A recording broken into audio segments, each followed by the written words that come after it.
আবু জাহেল এত বড় কথা শুনিয়েছে, তোমাকে মুক্তি দেওয়া যদি মুহাম্মদের কোনো বিপদের খবর আনতে পারো। হে তরুণ যুবকেরা, আবু জাহেল খাবে এমন সময় চলে এলো, কাফেলা ভিতরে ঢুকে গেল। আবু জাহেল ঘুরে গিয়ে অপেক্ষা করছে সংবাদের জন্য। যখন কাফেলা টুক করে কুয়ার সামনে এলো, মানুষ পানি সব শেষ হয়ে গেছে, প্রত্যেকেরই কম বেশি পানি ফুরিয়ে গেছে।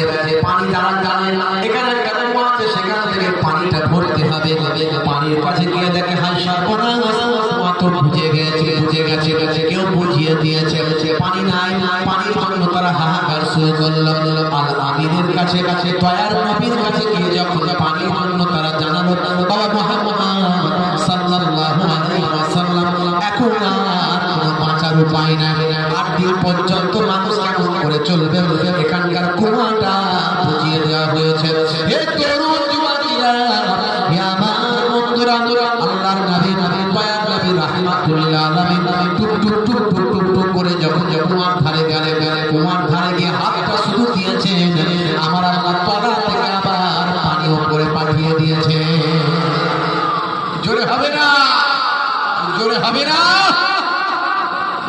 আবু জাহেলের খাবে সে তাড়াতাড়ি পাল্লা ছুটিয়ে আগে গিয়ে আবু জাহেল সংবাদ দিচ্ছে। আবু জাহেল বলছে, ভালো কিছু খবর নিয়েছি। ভালো, আপনার জন্য ভালো খবর প্রথম থেকে ছিল না, এখনো নাই। মুহাম্মাদের পিছনে লেগে আপনি পারবেন না। মুহাম্মদ মহান স্রষ্টা, মহান আল্লাহ তার উপরে দয়া করে মুহাম্মাদের উপর অলৌকিক ক্ষমতা দান করেছে। আপনি যে তোমাটা ঢুকিয়ে দিয়ে ভর্তি হয়ে যাবে।